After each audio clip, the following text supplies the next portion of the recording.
Hey guys, Joeshow here, comes to you live from epic.FOURTEEN once again. As always, we like to a little catch up with this guy sitting next to me. But before we change up the location for a change, I just found this sofa laying around, and I was like, you know what better place to do it than in our loud, casual game? I'm sure it wasn't here last time I walked past, though. Don't ask where it came from, and ignore the trail in the carpet I've seemed to have created. Ignore it. So yeah, hi, how's it going? Yeah, we're good now. We're good now. We've had a fun couple of days. It's settling down. We've still got a few little problems that we're still working on, and but yeah, it's getting a lot better now. Good.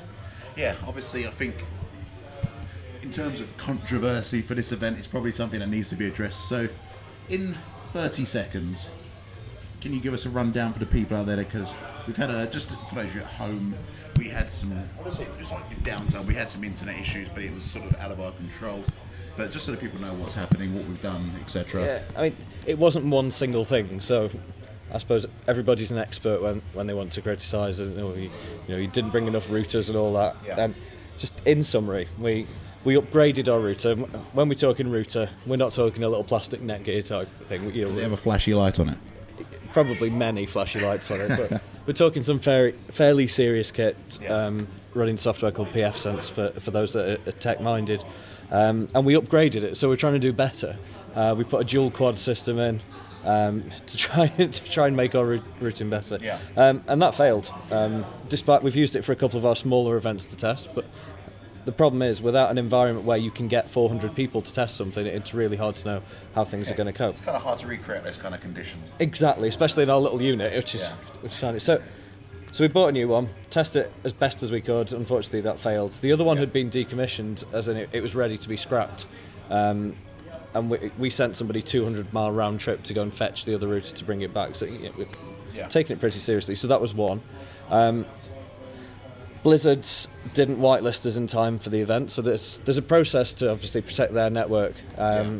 So any more than 10 people connecting from one IP, you get blacklisted. Now, as a legit event, there's a process. We applied, and we were whitelisted, but only in the US, not the EU. Yeah. A little bit of an issue there. That's now sorted, but that stopped because Battle.net's now used, obviously, for StarCraft 2, for Hearthstone, for World of Warcraft, Diablo. Yeah. That gave us some issues with all the people looking to play that game. We then had a couple of switches fail. Again, these things happen when they get battered in this environment. And then lastly, 3 of our net connections, which are provided by the venue, BT decided to put a traffic management profile on them, even though they're supposed to be entirely unmanaged. And the operator of those lines had specifically ordered unmanaged. So they decided to knock us down from 80 meg profiles and put us on 10 meg, which was nice. That was nice of them. Yeah. Very nice of them. Okay, well, that's that done. That was a bit more than 30 seconds. A bit more than 30 but for seconds. the people that want to know all the reasons why, it's lots of separate issues and that all mounted up. Okay, well, yeah, people like to know these things, so we like to be honest and pretty upfront about what's going on. Okay, so with that said, how's the event running otherwise? I mean, great esports turnout, obviously not mentioning officially saying it's a sellout event, which is pretty damn cool. 3 events this year. Yep. What do you? Obviously, February is always our biggest event, which is nice. Summer always sort of tends to tick over and do its thing. We tend to do a nice set. Last summer was only about 30 people behind the February event. So what we're hoping is that everyone's seen the sellout for this event and they don't leave it so late next time. There will be demand for tickets. Yeah. We noticed, particularly with the teams, that right at the end they struggle to get 5 seats together. So hopefully people will learn from that. And I know rosters change, and UK's got a terrible reputation for not keeping stable rosters. Exactly, but for the organisations out there that are slightly better managed, buy your tickets, do whatever you want with your rosters. But we've got a system where you can buy your tickets and allocate them just before the event. But secure your seats, all in a row together, and you've got more chance of getting here for the next event. Exactly. Yeah. I'll do a little bit of an exclusive for you as well that we've not actually announced yet.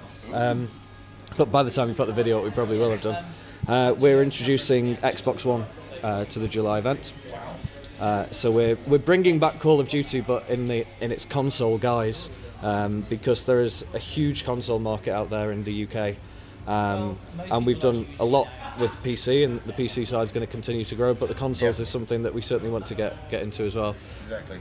So we'll have a up to 16 team Call of Duty Advanced Warfare tournament on Xbox One at epic.FIFTEEN. Very nice, very nice. So you kind of heard it here first, so you probably would have read it somewhere else first, but I think I'm in real time, I'm probably one of the first people to hear that, so I feel kind of tingly now. So that's pretty cool.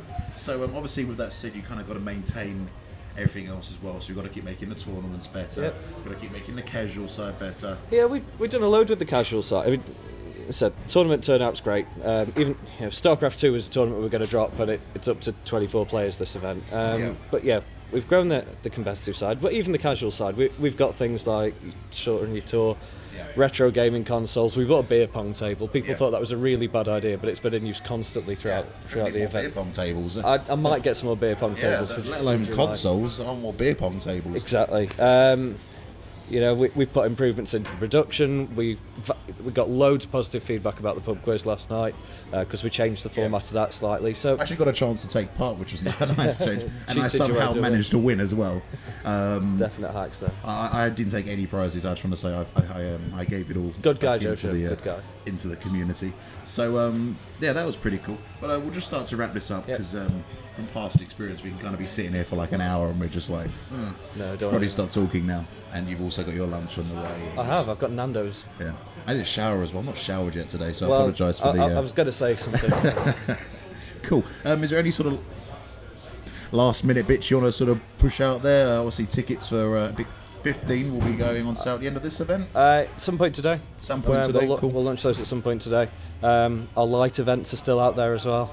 Yep, so they've still got spaces for those that purely enjoy the casual side of things. But yeah, I would say as soon as the tickets are released, don't leave it till last minute because you know what happens. Yep, you know what happens. So there you go, guys. We'll cut it there. So thank you very much. So yeah, guys, remember for the next time, let's get your tickets in nice and early. Console is on the way. So keep an eye out for that, and more news, more details, and of course, as well as the event finishes, keep your feedback coming because we're always continuously looking to improve the events, aren't we? We are. Cool.